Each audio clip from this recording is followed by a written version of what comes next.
Hola, buenos días. Ahora sí oficialmente estamos conectados vía Facebook en vivo y pues vamos a presentar al maestro licenciado en psicología, psicólogo clínico, el licenciado Dionisio Alan Galarza Molina. Su currículum es demasiado extenso, nos tardaríamos más tiempo. Entonces, él es, en síntesis, me pidió que lo presentara como profesor de la Facultad de Medicina en el Departamento de Psiquiatría de nuestra Universidad Autónoma de Nuevo León. Muchas gracias por aceptar participar en esta sesión, licenciado. Maestro.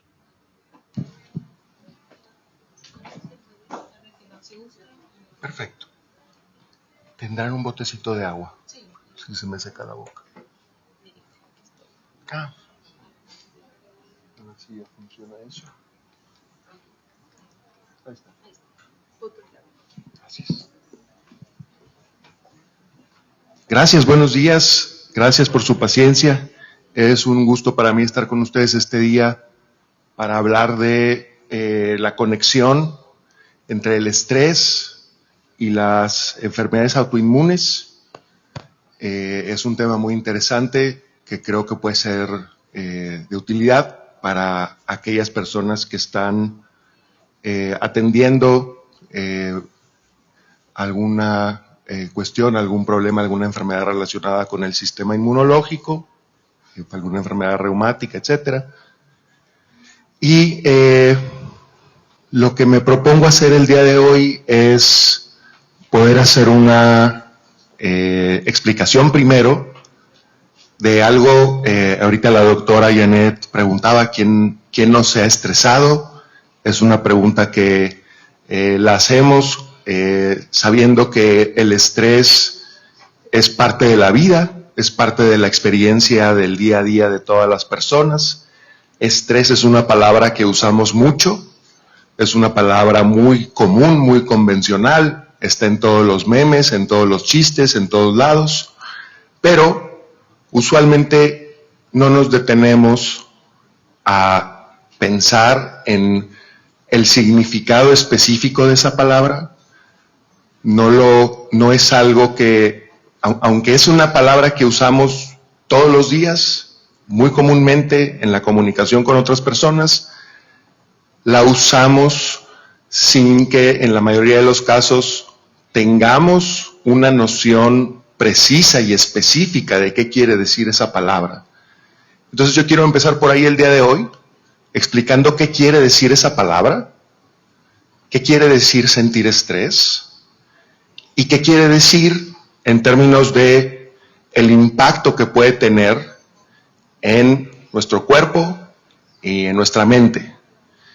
Y a partir de ahí podemos empezar a hacer esa conexión con el caso específico de las enfermedades autoinmunes para poder ir entendiendo qué alcances tiene esta palabra tan común en la vida de una persona que está atendiendo estas enfermedades.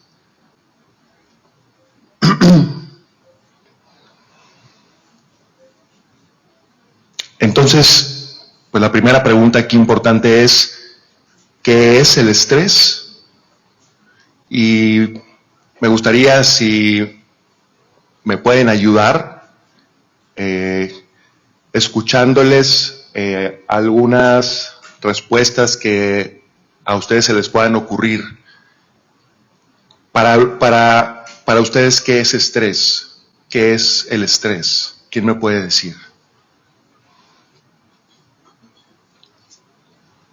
¿Sí?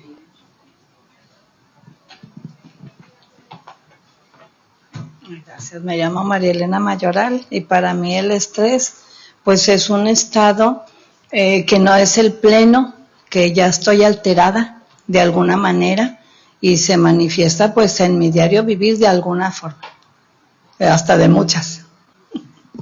Ok, entonces, gracias. De entrada, la respuesta que nos propone es hablar de un malestar. Estrés es cuando me siento mal. Estrés es cuando algo no está bien en mi vida y eso me está afectando. ¿Por ahí alguien tiene otra respuesta? Una reacción. ¿Una reacción? De nuestro cuerpo fisiológica, ¿verdad? Que pues afecta al estado de ánimo. una reacción fisiológica de nuestro cuerpo que afecta el estado de ánimo. Me gusta esa respuesta también. Ahí nos estamos, en las dos respuestas que han dado hasta ahorita, nos estamos enfocando en el efecto que tiene en nosotros. Primero, un efecto que si lo vamos a calificar, lo calificamos como un efecto negativo, lo calificamos como algo malo, algo que no nos gusta, algo que no queremos que esté ahí. Y la otra cosa importante de estas respuestas es que nos está hablando de que el estrés es algo que se puede sentir en el cuerpo, se puede sentir sus efectos. Y entonces, hasta ahí creo que esa es una parte muy importante de la respuesta. No es toda la respuesta. A mi parecer, en estos dos ejemplos de respuestas, está faltando un elemento principal, que es que cuando hablamos de estrés, estamos hablando primeramente de una respuesta automática, es decir, uno no puede decidir estresarse o no estresarse, no es una acción deliberada en la que a mí me pasa algo y yo decido actuar estresado. Eso no pasa, eso es un proceso automático generado por nuestro sistema nervioso. El sistema nervioso se puede clasificar en distintas partes, en distintos aspectos del funcionamiento del sistema nervioso. Hay una parte a la que le llamamos el sistema nervioso autónomo. Este es la parte de nuestro sistema nervioso que controla respuestas y funciones muy importantes del cuerpo que nosotros no podemos controlar. Simplemente suceden de manera automática dentro de nosotros, sin que nosotros tengamos nada que ver en ello. La parte consciente de nuestra mente no tiene nada que ver en cerciorarse de que algunas de estas funciones tengan lugar, simplemente suceden de manera automática. Y esta parte del sistema nervioso es la misma, que es la que controla esta respuesta automática. ¿A qué? Es una respuesta automática ante la percepción de una amenaza. Entonces, esa es la primera cosa que quiero que quede muy clara, que quede bien definida, que es que sentir estrés es sentirme amenazado por algo que está sucediendo. Es decir, que para nuestro sistema nervioso hay cosas que suceden en nuestro día a día que son experimentadas por el sistema nervioso como algo que nos puede dañar. Aquí es donde se ponen interesantes las cosas, porque algo que tenemos que tener muy claro es que estos mecanismos de nuestro cuerpo están presentes en los seres humanos desde hace miles de años. Es decir, la forma en la que nuestro cuerpo está diseñado para responder a estas amenazas es la misma forma con la que respondían a las amenazas nuestros ancestros hace miles de años. Y entonces eso es muy importante, porque eso quiere decir que nuestro sistema nervioso, una de las cosas importantes que hace es prepararnos contra las amenazas, pero esas amenazas para las que nuestro sistema nervioso está diseñado a responder son amenazas que no corresponden con el mundo actual, sino que corresponden con el mundo en el que evolucionamos los seres humanos hace miles de años.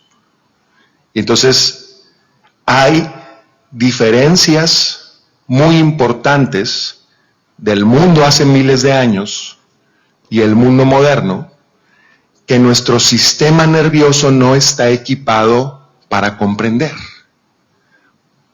Para nuestro sistema nervioso, sentir estrés es sentirnos en peligro. Y entonces vamos a pensar un poco en esa idea. ¿Qué tipo de peligros existían hace miles de años para nuestros ancestros prehistóricos? Y que esos eran los peligros para los que su sistema nervioso estaba diseñado para reaccionar. Todos los peligros que existían para nuestros ancestros hace miles de años tenían dos características. La primera es que eran peligros inmediatos. Nuestros ancestros prehistóricos hace miles de años, ¿qué peligros eran los que enfrentaban? Animales que los depredaban, rivales, las tribus enemigas que venían a robarse cosas de nuestros recursos o lo que sea, desastres naturales, los elementos. Todos esos peligros, cuando se presentaban, significaban una amenaza en el muy corto plazo. Un hombre prehistórico va caminando por el monte y se le aparece una víbora. Ese es un estrés para ese hombre prehistórico, pero es un estrés que va a durar 5 minutos. Y en esos 5 minutos van a pasar una de dos cosas. O el hombre prehistórico evita el peligro, ya sea huyendo de la amenaza, huyendo de la víbora o pisándola y matándola. Ese es un resultado. O el otro resultado es que ese hombre prehistórico sucumbía ante ese peligro. Eran peligros de muy corta duración, eran amenazas de muy corta duración y eran amenazas muy graves. Todos los peligros a los que se enfrentaban los hombres prehistóricos eran peligros de muerte. Todas las cosas que enfrentaba un hombre prehistórico eran peligros que lo podían matar. Eso explica por qué, miles de años después, nosotros tenemos una reacción a situaciones estresantes que puede parecer desproporcionada o que puede parecer que no corresponde con lo que está sucediendo. ¿Por qué? Porque mi sistema nervioso de hoy, que soy un ser humano en el 2024, está diseñado exactamente igual que el de los hombres prehistóricos de hace 100,000 años. Y entonces es un sistema que está preparado para enfrentar peligros que todavía existen. Todavía puedo salir a la calle y puedo enfrentarme con un asaltante o puedo enfrentarme al peligro de que un camión me pueda atropellar, que son peligros parecidos a los que enfrentaban los hombres prehistóricos, pero esos no son la mayoría de los peligros a los que me voy a enfrentar. La mayoría de los peligros a los que me voy a enfrentar hoy en día no me van a matar. Si yo le debo dinero al banco, eso mi sistema nervioso lo interpreta como un peligro, pero el banco no me va a matar. Bueno, hasta donde yo sé, los bancos no hacen eso cuando les debes dinero. Pero aún así, mi sistema nervioso reacciona como hubiera reaccionado el de un hombre prehistórico hace 100,000 años ante una amenaza de muerte. Entonces, eso es muy importante tener presente. Cuando pensamos en estrés, no pensamos en estas cosas. Y son muy importantes porque esto es lo que verdaderamente define nuestra manera de reaccionar a las cosas estresantes del mundo. Nuestro sistema nervioso es un órgano, un conjunto de órganos en nuestro cuerpo que tienen el propósito principal de mantenernos con vida. Alguien preguntaba el otro día si los seres humanos estamos diseñados para ser felices. Y la respuesta, tristemente, es que no. El ser humano no está diseñado para ser feliz. El ser humano puede ser feliz, claro que se puede, pero ese no es la base de cómo estamos diseñados como individuos. Los seres humanos están diseñados para sobrevivir. lo más importante, la cosa más importante que hace tu cuerpo y tu mente todo el tiempo, todos los días, cada momento que pasa, es mantenerte con vida, asegurarse de que no te vas a morir o asegurarse de que tengas la mayor probabilidad posible de vivir lo más que puedas. Y entonces, ahí es donde se complican las cosas, porque si bien la felicidad es algo que está al alcance de nosotros como seres humanos, no es algo que se da de manera natural. Lo que se da de manera natural es que nuestro cuerpo hace todo lo que puede para no morirse. Si eres feliz o no eres feliz, eso no le interesa tanto al diseño de tu cuerpo, lo que le interesa es que no te mueras. Y entonces, partiendo de eso, tenemos que entender cómo estos mecanismos influyen en nuestro día a día, cómo influyen en la manera en la que funciona nuestro cuerpo. Y entonces tenemos que entender esta pregunta, tenemos que entender la pregunta de cómo reaccionamos al estrés. Vamos a poder considerar dos tipos de respuestas muy importantes al estrés.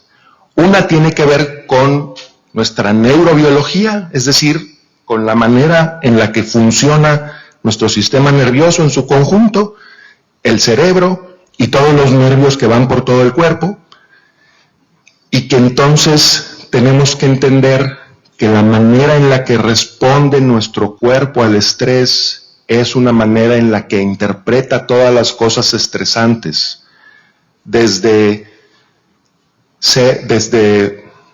que te intenten robar hasta que le debas dinero al banco, o que te hayas peleado con tu pareja, o que sacaste una mala calificación en la escuela y puedes reprobar. Todas esas cosas para el cuerpo son estresores, son cosas estresantes, que las vive igual de graves e igual de peligrosas como cualquier situación que amenace la vida directamente. Nuestro cuerpo no sabe distinguir esa diferencia.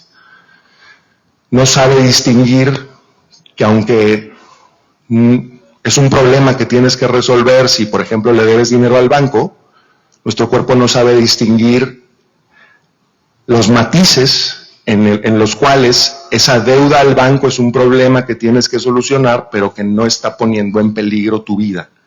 Tu cuerpo no sabe eso y simplemente hace lo que sabe hacer, que es responder a esas cosas estresantes con ciertos mecanismos naturales para los que está diseñado desde hace miles de años a responder. Que pueden ser, por una parte, mecanismos que te hacen luchar o huir de aquello que te está amenazando, o puede haber una reacción adicional que puede ser la reacción de inactivación o inmovilización, que vamos a hablar un poquito más a continuación sobre eso, y que estas son respuestas ancestrales, evolutivas, que sirven para responder a esos peligros que enfrentamos en el día a día. Entonces, hay una respuesta humana al estrés que parte de nuestra neurobiología, que parte de cómo funciona nuestro cuerpo, y hay otra respuesta que tiene que ver con el aspecto psicológico, en el cual las distintas cosas que nos van pasando le van dando forma a quién somos como persona, van moldeando nuestra manera de pensar, van moldeando nuestras creencias, van moldeando la idea que nos vamos haciendo de quién somos como persona. Y entonces eso da lugar a la creación de la personalidad, en la que va a haber distintas partes de la personalidad que se van a ocupar de distintas cosas. Hay una respuesta, por lo tanto, del cuerpo, neurobiológica, y también va a haber una respuesta psicológica a todo esto que sucede. Entonces, quiero hablar ahorita un poco primero de ese aspecto físico, biológico de respuesta al estrés. Y bueno, está esta gráfica que, perdón porque no la pude conseguir traducida al español, Esta gráfica lo que intenta representar es la forma en la que nuestro cuerpo y nuestra mente funcionan en situaciones en las que todo está bien y podemos estar tranquilos, y en situaciones en las que se siente amenazado. Y para irla entendiendo, no es necesario comprenderla toda. Lo que me gustaría que se llevaran el día de hoy es que en nuestro sistema nervioso hay una capacidad de escanear, de observar lo que está pasando a nuestro alrededor, para decidir si lo que está pasando a nuestro alrededor tiene señales de que algo puede ser peligroso. Y si no las tiene, nuestro cuerpo y nuestra mente se comportan de una cierta forma que sería diferente a cómo se comportaría nuestro cuerpo y nuestra mente si nos sintiéramos en peligro. Podemos poner el ejemplo de justamente estar aquí el día de hoy. Aquí estamos todos juntos teniendo una experiencia colectiva, participando de esta conversación. En este momento, a menos de que algo esté pasando como experiencia privada de alguno de ustedes, si nos basamos nada más en lo que está ocurriendo en este entorno, la mayoría de nuestros sistemas nerviosos, el resultado que van a tener de observar y escanear este entorno es que este es un lugar seguro para estar. No hay ninguna señal de algo peligroso, no hay animales peligrosos, no hay fuentes de frío o calor extremo, no está oscuro, está bien iluminado, no, ninguno de nosotros aquí presentes está dando una señal que pueda darnos a pensar que va a haber algún problema. Todos nos estamos mostrando aquí tranquilos, relajados, sin ninguna señal de malestar, sin ninguna señal de enojo ni de incomodidad. Entonces, ustedes, sin darse cuenta, están aquí sentados y su sistema nervioso ya escaneó este entorno, ya buscó en este entorno señales de peligro y concluyó que no hay ninguna señal de peligro. Y como concluyó que no hay ninguna señal de peligro, su cuerpo puede reaccionar teniendo la capacidad de estar en esta zona verde de aquí abajo. Esta zona verde de aquí abajo se llama la zona de conexión social. La zona de conexión social es la zona en la que se activan en nuestro cuerpo comportamientos y reacciones físicas que son las que nos permiten estar tranquilos compartiendo una experiencia de estar junto con otras personas. Estamos tranquilos, podemos estar en el momento presente, sintiendo curiosidad y apertura. Ustedes están escuchando con curiosidad y apertura lo que estoy diciendo, porque se sienten tranquilos, se sienten en un lugar seguro en el que pueden darse el lujo de participar de una conversación como esta. Ahora vamos a plantear un ejemplo imaginario. Vamos a imaginarnos que de pronto, durante esta conversación, de repente escuchamos la alarma de incendios. Al escuchar la alarma de incendios, hemos aprendido a lo largo de la vida que esa alarma de incendios significa que algo malo está pasando y que tenemos que irnos de este lugar. Entonces, en ese momento, ya no van a tener la misma capacidad de seguir escuchándome aquí hablar. Si suena la alarma de incendios y yo no la escucho o la ignoro y quiero seguir platicándoles de todas estas cosas, pero ustedes están oyendo la alarma de incendios, ya no se van a sentir tranquilos y cómodos para seguir escuchando lo que estoy diciendo. Su sistema nervioso los va a orientar automáticamente, acuérdense que estas son respuestas automáticas, los va a orientar hacia la fuente de peligro. Si hay una alarma, y entonces todos vamos a empezar a hacer esto. ¿Qué está pasando? Ya lo que está diciendo Dionisio pasa a segundo plano. ¿Por qué? Porque nuestro sistema nervioso ya detectó una amenaza. Y al detectar una amenaza, todo cambia. Dejamos de estar funcionando en el verde, en el sistema de conexión social, y empezamos a funcionar en esta zona roja de acá, que es el sistema de lucha o huida. ¿Por qué? Porque cuando percibimos una amenaza y podemos actuar para protegernos de esa amenaza, esas son las dos formas en las que podemos responder a lo que nos amenaza.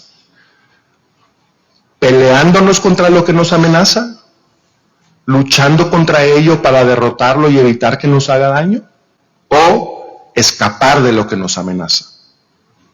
Si suena la alarma de incendios y empezamos a ver humo saliendo del cuarto que está ahí atrás, tal vez muchos de ustedes optarían por huir, alejarse de la amenaza, y a lo mejor alguno que otro intentaría luchar contra la amenaza, se asomaría a ver qué está pasando, iría a buscar un extintor, iría a tratar de apagar lo que sea que se esté quemando.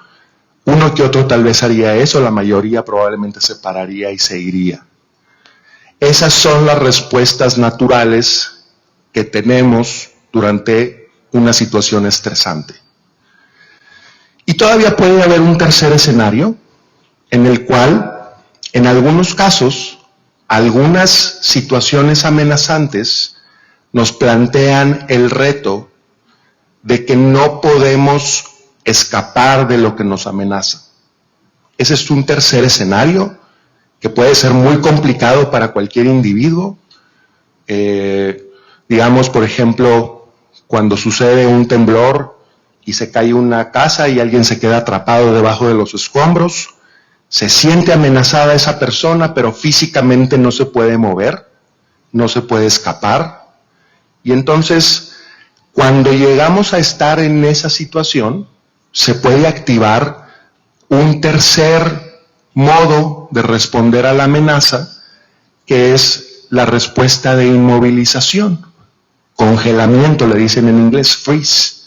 Y entonces, estas son las tres formas en las que nuestro sistema nervioso puede estar funcionando. Cuando estamos en calma, nos sentimos tranquilos y seguros, estamos funcionando acá abajo. Cuando estamos sintiendo una amenaza, estamos funcionando acá. Y cuando estamos enfrentando una amenaza y estamos sintiendo que no nos podemos escapar de la amenaza porque no nos podemos mover, estamos funcionando acá arriba, en el azul, en el modo de inmovilización. ¿Por qué es importante todo esto? Porque tenemos que recordar que en el mundo moderno tenemos un sistema contra el estrés que es primitivo, que es de hace miles de años, pero que sigue siendo el mismo con el que respondemos a las amenazas del presente. Entonces, hace rato yo decía, tal vez la mayoría de ustedes que están aquí participando de esta conversación están en el verde, están tranquilos, escuchando lo que estoy diciendo, con curiosidad, apertura, sintiendo calma. Pero podría ser que aunque ahorita no hay ninguna alarma de incendio sonando, nada se está quemando, todo está bien, en particular para algunos de ustedes, podría estar sucediendo algo amenazante que está presente no en el mundo físico, sino en su mente. ¿Por qué? Porque los estresores del mundo moderno ya no son como en el mundo primitivo, cortos que duraban 5 minutos. Si hoy en día yo tengo un problema que me hace sentir estrés, perfectamente podría pasar que ese problema yo lo ande cargando por días, meses, a lo mejor años. Si yo le debo dinero al banco, eso no es algo que yo voy a poder resolver en 5 minutos.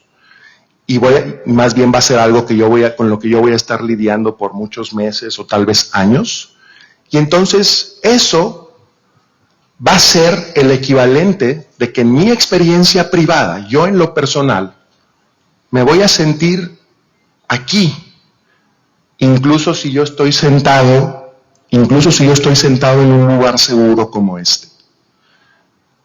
Aquí estoy seguro, pero adentro de mi cabeza yo estoy peleándome con un estresor.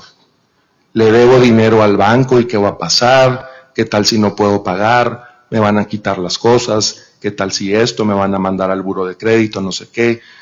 Todas esas cosas las voy a estar cargando yo en mi mente. Y entonces va a ser más difícil que yo logre estar acá abajo, sintiéndome tranquilo y conectado, y la mayor parte del tiempo yo voy a estar acá arriba. ¿Y qué es lo que pasa acá arriba? Pasan varias cosas. Lo primero importante de notar es las emociones que me van a acompañar cuando yo estoy funcionando acá arriba. Pánico, miedo, ansiedad o preocupación. Imagínense esto como un grado de menos a más. La forma más leve es preocupación y luego aumenta a sentir ansiedad, luego a sentir miedo y en el nivel más alto sentimos un estado de pánico. O podríamos estar sintiendo enojo, coraje, irritación, frustración. Estas emociones van a ser las emociones con las que va a estar cargando a alguien que está estresado por algo, que lo viene cargando en su mente todo el tiempo y no se lo puede quitar porque no lo puede solucionar en el corto plazo. Y esa persona va a estar ahí atrapada, cargando esas emociones. ¿Qué es lo que pasa en nuestro cuerpo? Se incrementa la presión arterial, se incrementa la frecuencia cardíaca, hay mayor disponibilidad de combustible en el cuerpo, lo cual está relacionado con complicaciones como resistencia a la insulina, niveles más altos de azúcar, etc. Aumenta la adrenalina en el cuerpo. La adrenalina es una hormona que cuando la sentimos nos sentimos inquietos y acelerados. Entonces eso quiere decir que si una persona se queda aquí atorada mucho tiempo, se va a estar sintiendo inquieta y acelerada mucho tiempo, porque esas son las reacciones del cuerpo que vienen como consecuencia. Disminuye la actividad de la insulina, disminuye la digestión, por eso quienes se quedan atorados mucho tiempo aquí luego tienen problemas digestivos, disminuye la salivación, es más difícil relacionarse con otras personas y, la última muy importante, disminuye la respuesta inmunológica. ¿Por qué hace miles de años esto no era un problema? Porque las amenazas, las cosas estresantes de hace miles de años duraban 5 minutos. Matabas a la víbora, cuando veías a la víbora te ponías en el rojo, la matabas y en 5 minutos otra vez estabas de vuelta en el verde. Estabas de vuelta en el verde hasta la siguiente cosa que pasaba, la siguiente víbora o un jabalí o la tribu del vecino o un incendio, y otra vez se prendía, te ibas al rojo y en 5 minutos se resolvía y volvías al verde. Eso ya no pasa hoy en día, porque hoy en día nuestros peligros no son víboras, jabalíes y tribus vecinas, nuestros peligros son deberle al banco, estar peleado con nuestra pareja, tener un maestro que nos quiere reprobar. Esas cosas no duran 5 minutos. Y entonces, como no duran 5 minutos, estás aquí, empiezan a suceder todos estos cambios en tu cuerpo y la sensación de estrés no se resuelve. Nunca regresas al verde por completo. Te quedas aquí. Y estas cosas no están diseñadas para que nuestro cuerpo las pueda soportar por periodos muy largos. Nuestro cuerpo no está hecho para lidiar con cosas estresantes que duren más de 5 minutos. Nuestro cuerpo no está hecho para el estrés crónico. Y esa es la razón por la que el estrés crónico termina descomponiendo nuestro cuerpo. Tanto si nos quedamos aquí, perpetuamente atorados en la zona roja, como si nos quedamos atorados acá arriba. Acá arriba, yo estaba hablando de la respuesta de inmovilización, como en el ejemplo de que a alguien se le cae la casa encima y se queda atorado abajo de los escombros y no se puede mover. En el mundo moderno, a la mayoría de las personas no nos va a pasar eso. Pero ¿qué me dicen de la sensación de estar sin poderse mover cuando estás atrapado en una situación que no puedes cambiar? Esa también es una forma de inmovilización. Si tengo a un familiar muy enfermo y lo estoy acompañando y voy con él al hospital y lo llevo con los doctores y ahí está, y yo no lo puedo curar, desafortunadamente. El que mi familiar mejore no depende de mí. Entonces yo me quedo ahí atorado, y me puedo sentir psicológicamente atrapado de la misma manera que se sentiría alguien físicamente atrapado. Y entonces noten las emociones que aparecen acá arriba. La sensación de indefensión, la conservación de energía, la depresión, el adormecimiento emocional, que ahorita voy a hablar un poco más de eso, la disociación, que también voy a hablar un poco más de eso ahorita, vergüenza, apagamiento, desesperanza y la sensación de estar atrapado como si uno se fuera a morir. Todo eso es lo que le pasa a alguien que después de estar en un estado de estrés crónico, cae en una depresión. Todas estas son las características de alguien que tiene depresión. ¿Cómo afecta a nuestro cuerpo? Aquí se incrementa la disponibilidad de glucosa, la actividad de la insulina y se incrementan las endorfinas, que son unas sustancias que cuando están muy elevadas ayudan al adormecimiento, ayudan a que la persona se vuelva menos sensible en su cuerpo y en sus emociones, porque lo que está pasando es muy grande, muy abrumador.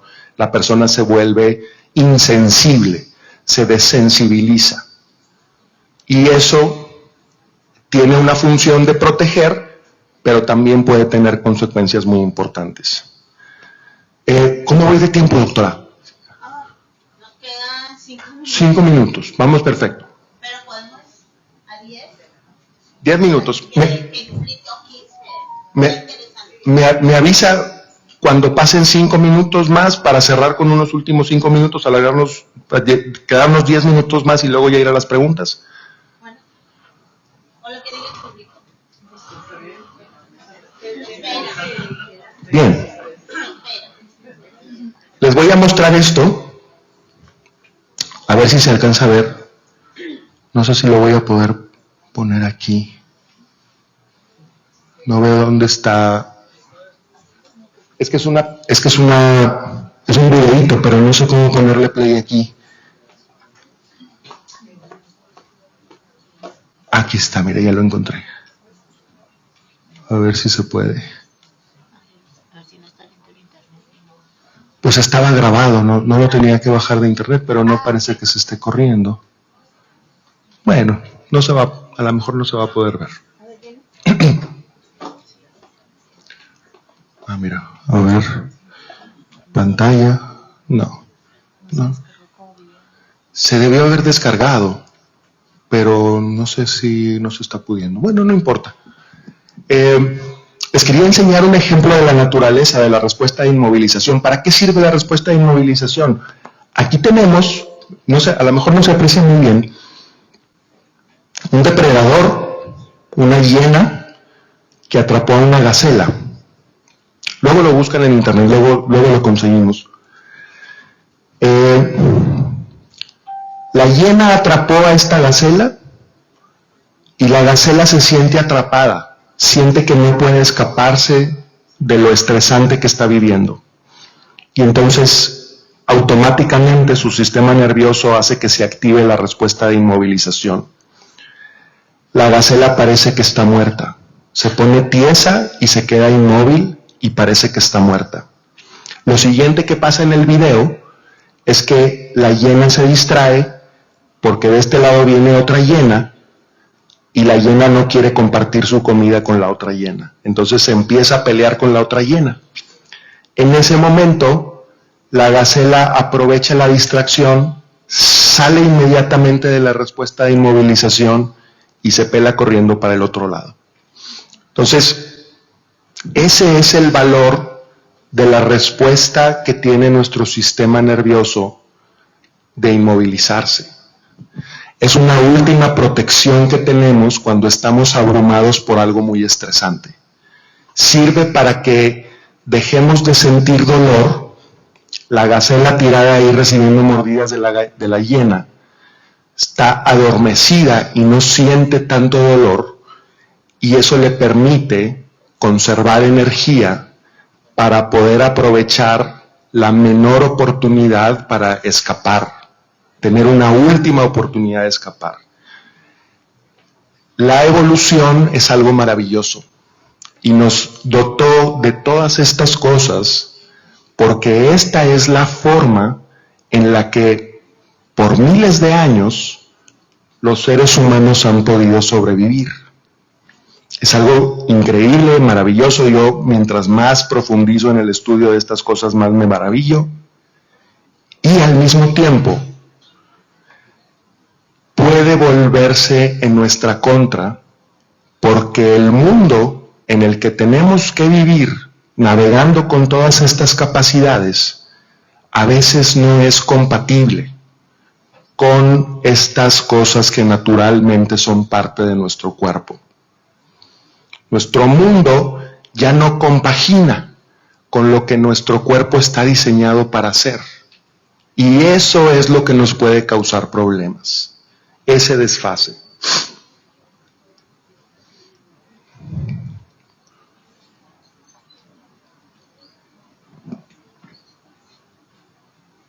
Ahí está.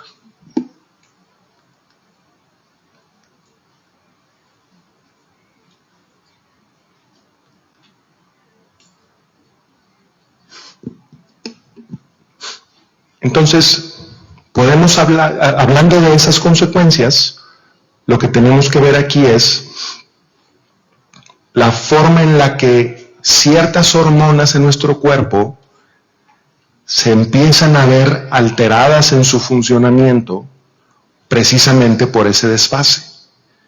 Estas respuestas al estrés no están diseñadas para estrés crónico. Y entonces, que el cuerpo tiene que responder de manera extendida con estas respuestas causa ese rompimiento, esa descomposición del funcionamiento. Y aquí lo vemos. Esta primera gráfica es la que nos explica cómo funcionan la adrenalina y el cortisol durante una situación estresante. El hombre prehistórico se enfrentaba a la víbora. En el momento en el que todavía no aparece la víbora, los niveles de adrenalina y cortisol están normales. Viene la víbora y viene una explosión de adrenalina. La adrenalina le sirve a ese hombre prehistórico para pelear contra la víbora. La adrenalina ayuda al hombre prehistórico porque lo acelera, lo hace correr más rápido, lo hace pegar más fuerte, hace que su corazón lata más rápido para que haya más energía en todo el cuerpo. Todas esas cosas son a las que contribuye la adrenalina. En el pico más alto, el hombre prehistórico logra pisar a la víbora y matarla, y en ese momento el cuerpo entiende que el peligro ya pasó. Ahí se empieza a liberar esta otra hormona que es el cortisol. El cortisol manda una señal que sirve para decirle a la adrenalina que ya no tiene que estar en el cuerpo y empieza a bajar. Fíjate cómo en el punto más alto del cortisol está el punto más bajo otra vez de la adrenalina. Y cuando deja de haber adrenalina, el cortisol dice ya acabé mi trabajo y se deja de liberar y volvemos. Aquí no es necesariamente un cero, simplemente es el rango normal de cortisol y adrenalina que tiene un ser humano. Esto es una situación estresante que está diseñada para durar 5 minutos. Pero ¿qué pasa cuando el hombre moderno no se está enfrentando a las víboras, sino a la deuda del banco? Tienes un pico de adrenalina porque te habla el banco y te dice, oye, ya te atrasaste, tienes que pagar en el pico de adrenalina, pero tú no puedes matar al banco, tú no puedes escapar del banco y entonces no se soluciona la situación estresante, tú sigues estresado. Se libera un poco de cortisol, el cortisol baja la adrenalina, pero luego, otra vez, te acordaste más al rato que le debes al banco. Y entonces se tiene que liberar más cortisol. Fíjate cómo el cortisol se está liberando cada vez más y cada vez logra ser menos eficaz en resolver que no haya niveles altos de adrenalina, porque sigues estando en una situación estresante que sigue haciendo que tengas estos picos. Llega un punto en donde el cortisol deja de funcionar para resolver la señal de adrenalina. Entonces llega un punto donde cuando estás en estrés crónico y en estrés traumático, los niveles de cortisol y adrenalina están por sin ningún lado porque ya dejaron de funcionar, ya dejaron de hacer el propósito que tienen. ¿Qué pasa cuando esas dos hormonas se descomponen?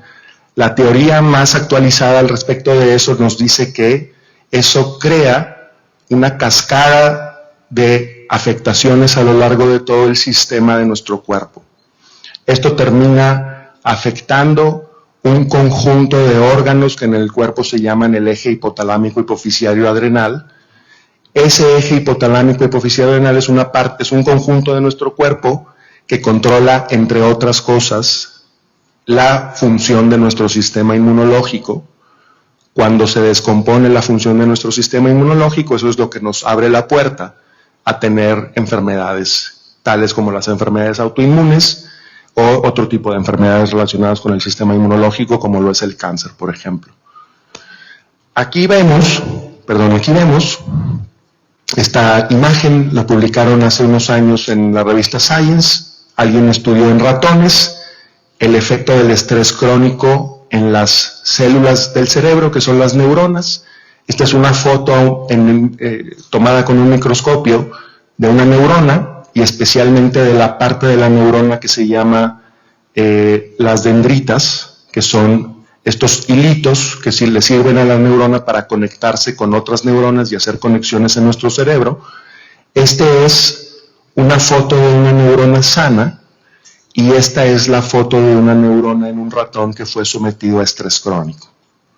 Entonces aquí vemos la enorme diferencia, como este parece un arbolito con ramas sólidas, con muchas ramas que apuntan a muchas partes, que se ven fuertes, que se ven bien definidas, y acá lo que vemos es el deterioro, el daño al cerebro, a las neuronas que le causa todo este desajuste del estrés crónico.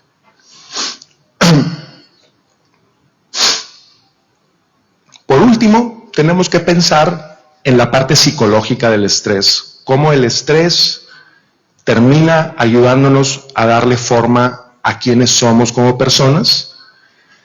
Y aquí lo que tenemos que ver es que tenemos que hablar de algo que en psicología se llama el self. El self es nuestra persona, nuestra personalidad, lo que nos define como seres humanos. El self es la parte más profunda y genuina de nuestro ser, es donde está nuestra conciencia, es donde está nuestra fuente de sabiduría. Cuando el self se enfrenta a estresores crónicos, tiene que aprender a defenderse como puede de esos estresores crónicos, y ahí es donde empiezan a surgir distintas partes de la personalidad. Esas partes de la personalidad tienen una función protectora. Cuando yo estoy muy agobiado, muy abrumado por cosas estresantes, surgen partes de mí que me protegen. Partes que intentan controlar todo, partes que intentan desconectarnos del dolor, partes que nos abruman con ansiedad y la ansiedad nos distrae de otras cosas que son peores. Estas partes empiezan a aparecer con un objetivo de proteger al self, y ahí es donde nuestra persona, nuestra personalidad se puede estructurar a partir de ese estresor, a partir de esas consecuencias del estrés. Entonces todo eso es lo que tenemos que considerar ahí. No me voy a detener mucho para poder escuchar sus preguntas. Por último, les quiero hablar de un ejemplo, un autor, que es este autor, se llama Gabor Maté, aquí está su nombre aquí arriba, que escribió este libro, que yo se lo recomiendo a todo el mundo que está en este momento siendo tratado por una enfermedad autoinmune, Cuando el cuerpo dice no. La frase de Gabor es que cuando no sabemos decir no, el cuerpo lo dice por nosotros. El cuerpo dice que no, enfermándose. Esa es la teoría de este doctor. Es un libro que vale la pena leerlo y que termina de redondear esta explicación que he estado intentando dar el día de hoy sobre cómo se conecta el estrés con las enfermedades. Pues vale la pena leer. Se consigue en español también, así lo pones cuando el cuerpo dice no, se consigue también la versión en español de ese libro, vale mucho la pena. Le voy a dejar aquí para ver si tenemos algo de tiempo para escuchar sus opiniones de todo esto y para escuchar preguntas. Los que ya hayan llenado alguna pregunta.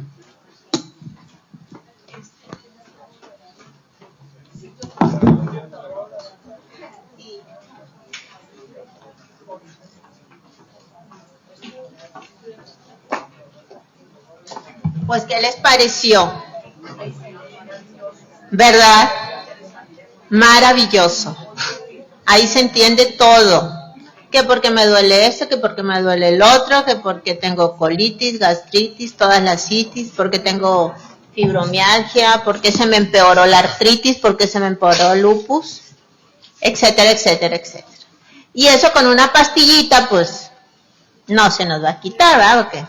Bueno, dice Daniel Suárez, con base al estudio de las neuronas, ¿es posible que puedo...?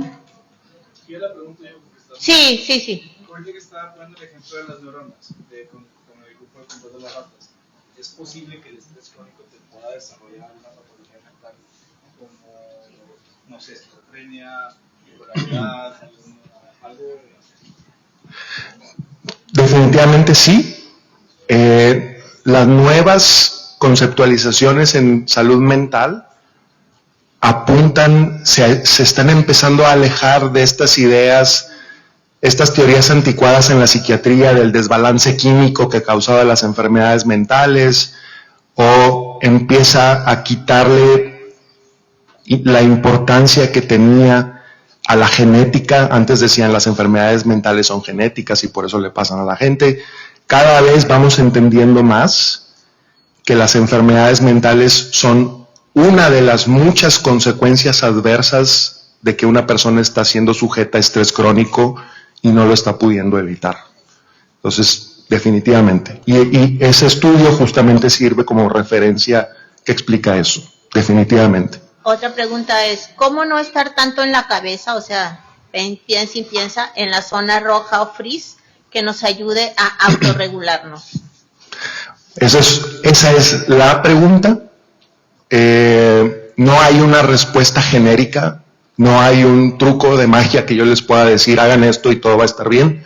Cada quien tiene que encontrar su manera de no quedarse atorado en el rojo y en el azul. La mejor manera de hacerlo es a través de la terapia. Y entonces, ¿por qué la terapia? Porque la terapia psicológica nos sirve precisamente para identificar la forma específica en la que yo me quedo atorado en el rojo o en el azul, por qué estoy ahí y qué cosas específicamente me pueden servir a mí para salir de ahí. Porque la idea es que cuando yo estoy atorado en esos estados de hiperactivación o de congelamiento, que son estos, a ver, ahí está. No es lo mismo lo que yo tengo que hacer para que si estoy aquí pueda regresar acá, que lo que tengo que hacer si estoy acá para regresar acá. Son cosas diferentes las que necesito hacer y lo que te sirve a ti para salir de aquí y volver acá no es lo mismo que te va a servir a ti, no es lo mismo que te va a servir a ti, no es lo mismo que te va a servir a ti. Cada quien tiene que encontrar su propia manera y entonces por eso es algo que es muy individualizado. Algunos van a necesitar apoyos como los medicamentos, otros van a necesitar otro tipo de apoyos y entonces eso es lo que nos va a permitir lograr esos resultados, ¿no? Pero esa es una gran pregunta, esa es la pregunta más importante que cada quien se tiene que hacer. Blanca Estela pregunta, si hace años padecí trastornos de ansiedad, me dijeron que presenté somatizaciones. ¿Estas somatizaciones las puedo presentar a futuro y qué tan reales pueden ser? Lo malo es que cuando los doctores que no están muy entrenados en todo este campo de conocimiento usan la palabra somatización, la están usando como si quisieran decir que la persona se lo está inventando o lo está imaginando. Las somatizaciones son consecuencias reales en el cuerpo de la forma en la que ese individuo está siendo afectado por cosas estresantes de su vida. Y entonces, los síntomas somáticos son muy comunes en los cuadros de ansiedad, dejan consecuencias muy reales en el cuerpo, y entonces es muy común que incluso después de que la ansiedad se acaba, las consecuencias físicas de esa ansiedad pueden seguir siendo un problema. Entonces sí podría pasar que alguien que somatizó cuando tenía ansiedad pueda volver a seguir somatizando en el futuro. Aquí hay un comentario de Jesús Vega, dice, posible solución, no pasa nada. Sí, ¿verdad? Ese era el comentario. Sí, muchas veces sucede que uno piensa que va a suceder algo y realmente no pasa y pases por mucho tiempo. Eso es muy importante, es muy entendible que si yo tengo ansiedad y me están preocupando cosas que en realidad yo las estoy sacando de proporción o yo siento que no son muy realistas, es muy entendible que yo me quiera decir a mí mismo, no pasa nada, no te preocupes. La historia que les puedo contar muy rápido es la historia de un papá que estaba conmigo en el consultorio, que tenía un niño chiquito y su niño le decía en las noches, papá, no puedo dormir porque hay un monstruo abajo de la cama. Y el papá le contestaba, no te preocupes, mijito, los monstruos no existen, no hay nada abajo de la cama, vete a dormir. ¿Creen que eso funcionaba para calmar al niño? No funcionaba. No funcionaba porque no es lo mismo sentirte en peligro a estar en peligro. Son dos problemas diferentes. Si sí hubiera un monstruo abajo de la cama, ese es un problema. El papá tendría que sacar su rifle y matar al monstruo, o polvos mágicos o no sé qué. Si el verdadero problema es que el niño tiene miedo a que haya un monstruo de la cama, la solución es calmar al niño. Tienes que hacer algo para calmar al niño, aunque tú sepas que el monstruo no existe. Eso es igual de cierto también con nosotros como adultos. Yo tengo miedo de algo, y si yo me digo, no hombre, no pasa nada, no tengas miedo. ¿Es cierto lo que estoy diciendo? Racionalmente hablando, ¿es cierto? Y aún así, probablemente eso no va a servir para calmarte. La parte que tiene miedo no se va a calmar simplemente diciéndole que no tiene nada que temer. Hay que hacer más cosas para que esa parte de ti se calme. Igual que lo tendrías que hacer con un niño chiquito que tiene miedo a que hay un monstruo abajo de la cama. ¿Qué es lo que tiene que hacer ese papá? Se tiene que parar de la cama con toda la flojera del mundo, porque él ya se quiere dormir. Tiene que ir al cuarto del niño. Tiene que mostrarle al niño que debajo de la cama no hay nada. Y eso es lo que va a calmar al niño. ¿Qué es lo que es calmante ahí? La presencia del papá, no la ausencia del monstruo. La presencia del papá es lo que es calmante. Entonces, es la misma lógica que tenemos que usar con nosotros mismos como adultos, cuando hay partes de nosotros que tienen mucho miedo de que algo malo pueda pasar. Eso es muy importante. Muy bien. Aquí hay una pregunta acerca de las células mesenquimales. Ajá. que si tienen algún efecto sobre el estrés, ansiedad y la depresión. No sé, no tengo idea. Realmente las células mesenquimales se han estudiado para tratar de ver si son efectivas en curar, que no hay nada que cure algunas enfermedades autoinmunes, pero se ha visto que estas no tienen un efecto benéfico en esas enfermedades autoinmunes. Y a muchas veces le dicen células madre mesenquimales, pero verdaderamente eso no tiene ningún efecto en el sistema inmunológico, menos en los tejidos, de que dicen, me van a hacer poner células madre en el cartílago de la rodilla para que crezca, o para en la columna, o en todo el cuerpo. No, eso todavía no se ha demostrado. No se ha descubierto, ¿verdad? No se ha comprobado científicamente. Hay muchos estudios, pero todavía no está comprobado. Si no, pues aquí ya les recetaríamos, ¿verdad? Células mesenquimales a todos. Claro. Dice, ¿dónde podemos tener más conferencias con el doctor Galarza? ¿Tiene alguna página donde da conferencias? No, me pueden seguir en mis redes sociales, es como en mi nombre, Dionisio Galarza, así pegado. Molina. Mi otro apellido es Molina, pero mi cuenta es Dionisio Galarza. Así pegado. Ok, perfecto. Dionisio Galarza. Ahí subo videos y cosas, pero si hay alguna cosa y alguna otra cosa, pues ahí les podemos avisar. En Instagram, y también tengo un canal de YouTube, pero hace mucho que no subo cosas ahí, pero hay unos videos también. Pero hay unas cosas guardadas. Sí, de hecho hay algunas conferencias. Ponle sí, Dionisio Galarza, ahí debe de salir mi... No, Dionisio Galarza, nada más. Y en la página Reumatología HU, el maestro nos ha hecho pláticas desde hace años y están guardadas en la página Reumatología HU. Entonces ahí, me acuerdo que habló muy bien del mindfulness, que es excelente, es una estrategia para liberarnos del estrés crónico. María Elena dice, si existe alguna terapia enfocada en aprender a manejar este estado de estrés prolongado. Sí, hay varias terapias que serían recomendables, sobre todo en personas que tienen enfermedades autoinmunes. Cada vez hay más evidencia de la efectividad de una terapia que se llama terapia de sistemas familiares internos. Esa se puede usar terapia dialéctica conductual también, y se puede usar terapia psicodinámica. Cualquiera de esas tres terapias pueden ser útiles.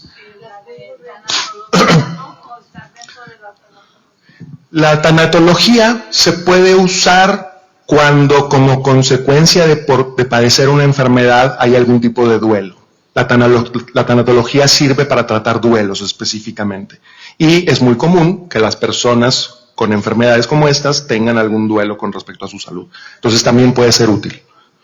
Cuando yo estoy en terapia de cognitivo conductual y tanatología, ahí funcionaría. La cognitivo-conductual también tiene mucha evidencia para ser útil para tratar específicamente problemas de ansiedad o depresión, pero de manera aislada. Cuando hablamos de ansiedad o depresión como consecuencia del estrés y que aparte hay alguna cuestión autoinmune, convienen mejor estas otras opciones de terapia que solamente hacer cognitiva conductual. Es terapia de sistemas familiares internos, esa sería la primera opción, y la otra es terapia dialéctica conductual, y otra más es terapia psicodinámica o psicoanálisis. Esas, para mucha gente se preguntará, ¿y esas quién las da? ¿Dónde se practican? ¿Quién las...? Lo mejor es buscar, asegurarse, cuando ustedes contactan a alguien para pedir terapia, pregúntenle específicamente qué tipo de terapia hace. Y en todo caso le pueden preguntar a esa persona, oiga, yo estoy buscando esta terapia específica, me la recomendaron mucho, ¿usted la hace? Porque la mayoría de los terapeutas no dicen cuáles son las terapias que hacen. Sí están entrenados en una terapia específica y claro que están entrenados bien y todo, pero a veces no dicen cuál es la terapia que ellos usan. Entonces lo mejor es preguntar directamente. ¿La terapia de sistemas familiares internos tiene que ver con las constelaciones y todo eso? No.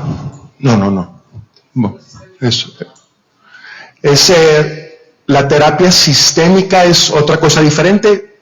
hay una conexión un poco con la terapia sistémica, pero al final termina siendo algo más un poco diferente. Dice, los niños y personas que están sufriendo el genocidio en Gaza tienen un estrés tan intenso que es posible o ya es imposible sacarlos de su estado. Podría ser el estrés postraumático, ¿no? La teoría es que el self es indestructible. Puedes destruir el cuerpo de una persona, pero no puedes destruir su self. Entonces, en teoría, cualquier persona, por más adversa que sea su vida y por más grave que sea su situación, podría en teoría salir adelante con la ayuda correcta. Muy bien. Doctor, ¿por qué algunas personas que viven plenitud llegan a tener enfermedades como el cáncer? A veces el cáncer da por pura suerte. Hay tantas variables que contribuyen a una cosa tan compleja como el cáncer, que a veces simplemente alguien tiene mala suerte y el cuerpo desarrolla esta enfermedad sin que haya ninguna otra cosa que lo explique. Claro, o la radiación ultravioleta, las redes de alta exposición tensión, a tóxicos, lo que sea, es cualquier muy difícil. factor ambiental que no está en nuestra mente para eliminarlo, nos da el cáncer, aunque estemos en la plenitud. Sí, totalmente. Suponiendo que el estrés es por un elefante rosa, ¿cómo dejar de pensar en el elefante rosa? Qué buena pregunta. El estrés es por un elefante rosa.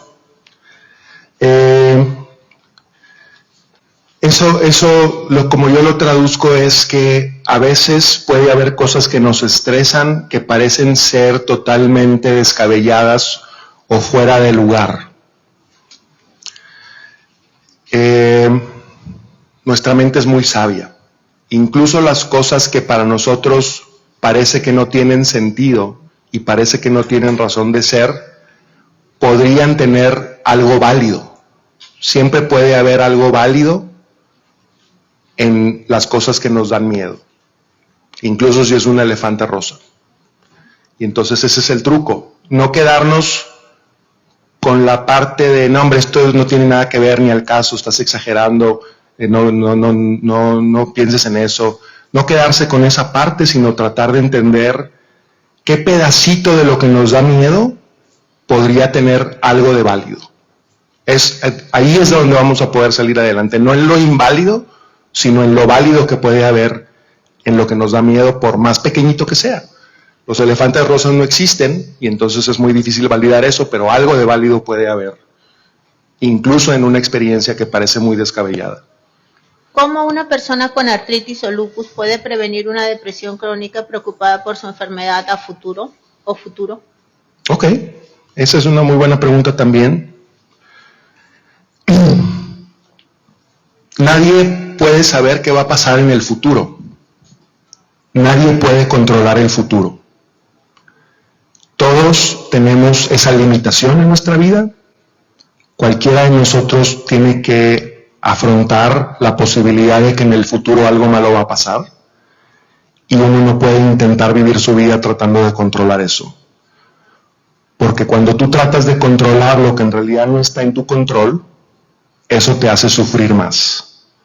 Entonces, más que intentar prevenir algo que podría pasar en el futuro, yo puedo intentar vivir la mejor vida que yo pueda, tomando en cuenta lo importante que es cuidarme lo mejor posible, soltando mi necesidad de querer controlar que no me pase algo que no quiero que pase en el futuro, porque eso no está en mi control. Esa es una de las enseñanzas de la terapia dialéctica, por ejemplo. Eso es lo que se trabaja en terapia dialéctica. Luego dice, en las noches siento angustia, no sé si es ansiedad y empiezo a sentir calor que se me sube al cuello. ¿Qué debo hacer para que no me pase esto?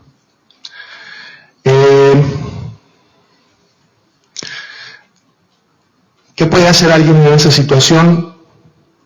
Primero puede intentar ver si hay algo que puede hacer para relajarse en ese momento. A lo mejor conviene pararse de la cama, tratar de tomar agua fría, tratar de respirar hondo, tratar de distraerse. Si uno logra identificar qué es específicamente lo que lo tiene así, si uno logra identificar qué es específicamente lo que te está dando ese miedo, puedes tratar de entender mejor por qué te está dando miedo eso. Puedes intentar hacer un acuerdo contigo mismo de que lo que sea que te está dando miedo, tú lo vas a intentar resolver a la mañana siguiente, pero que en ese momento tú puedes hacer el acuerdo contigo mismo de dejarte dormir, porque si no duermes, a la mañana siguiente no vas a estar en condiciones para resolver ese problema que te está dando miedo. Y entonces tratas de validar tu miedo, tratas de entender por qué tienes miedo, puedes intentar hacer algunas cosas para relajarte y puedes intentar hacer un acuerdo contigo mismo para comprometerte a tratar de solucionar el problema a la mañana siguiente, sabiendo que a las 3 de la mañana no hay ningún problema, los problemas no se pueden resolver a las 3 de la mañana, ¿no? Doctor, eso es lo que me pasa porque en la tarde, ella en la noche, ya como a las 11 de la noche, que ya termina uno todas las actividades, entonces como que es esto lo que me está ganando y empiezo a sentir como un calor en esta parte de aquí, pero en las mañanas, en el transcurso de la tarde también así me pasa, como que me gana la mente y entonces trato de que eso desaparezca. En las noches tomo la mitad de mi triptilín para relajación, me supongo. Sí. Y pero eso es muy fuerte, entonces pues me descontrola, digo, ¿qué hacer? Sí, si es algo persistente, si es algo persistente, lo mejor sería pedir una consulta. Como recomendación general, cuando yo intento dejar de sentirme de alguna manera en particular, más me voy a causar sentirme de esa manera. Podemos hacer este ejercicio. Yo les voy a decir algo y ustedes van a tratar de no pensar en eso. No piensen en un elefante. ¿Qué pasó por su cabeza? Mientras más intentas no pensar en algo o no sentir algo, más lo estás sintiendo. Entonces es una paradoja, eso no funciona. Pero sí sería mejor en ese caso buscar ayuda. ¿Es más efectivo el psicoanálisis que la psicoterapia? No, el psicoanálisis lo vamos a dejar específicamente para tratar la personalidad. Para cualquier otra cosa, si tengo ansiedad, si tengo depresión, si tengo ataques de pánico, para cualquier otra cosa es mejor hacer otra cosa que no sea psicoanálisis. Muy bien. Porque yo creo que esta pregunta es más médica, a menos que el que la hizo quiera aclarar. Dice, ¿por qué me dará muchos sueños sin poderlo evitar? Yo creo que eso se llama fatiga crónica y hay que acudir a consulta, a menos que esté congelado, ¿verdad? Pudiera relacionarse con estados de congelamiento, pero lo mejor es buscar una valoración médica. Luego aquí hay una pregunta de Nancy González que dice, si alguien nos pudiera ayudar en preguntar la relación entre nutrición y emociones en condiciones autoinmunes, vamos a tener una plática de nutrición antiinflamatoria que tiene que ver también con el estado mental, pero no sé si usted conozca algún alimento en particular que ayude a sentirnos bien. Definitivamente es muy importante el rol que tiene la nutrición en las emociones.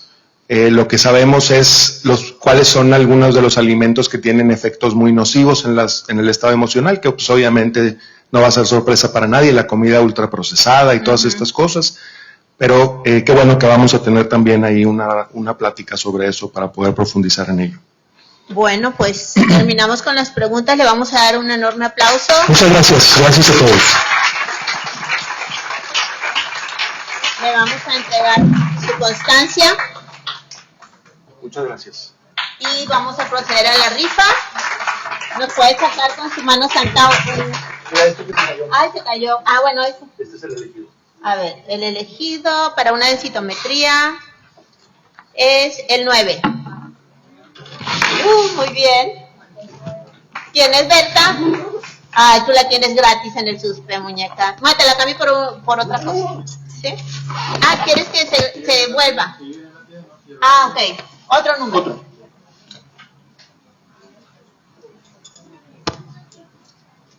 43.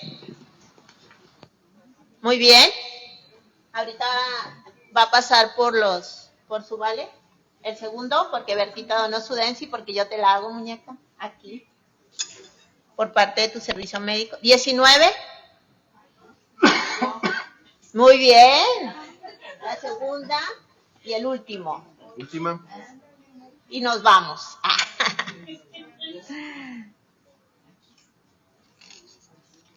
11. Muy bien. Excelente. Pues muchas gracias. Nos vemos el 13 de julio. Voy a hablar yo. Me toca dar una plática acerca de las medicinas milagro o terapéuticas milagro en enfermedades reumáticas. 13 de julio, sábado. A las 10. Sí. Ustedes son pacientes, ¿verdad? Ahorita ya voy a verla.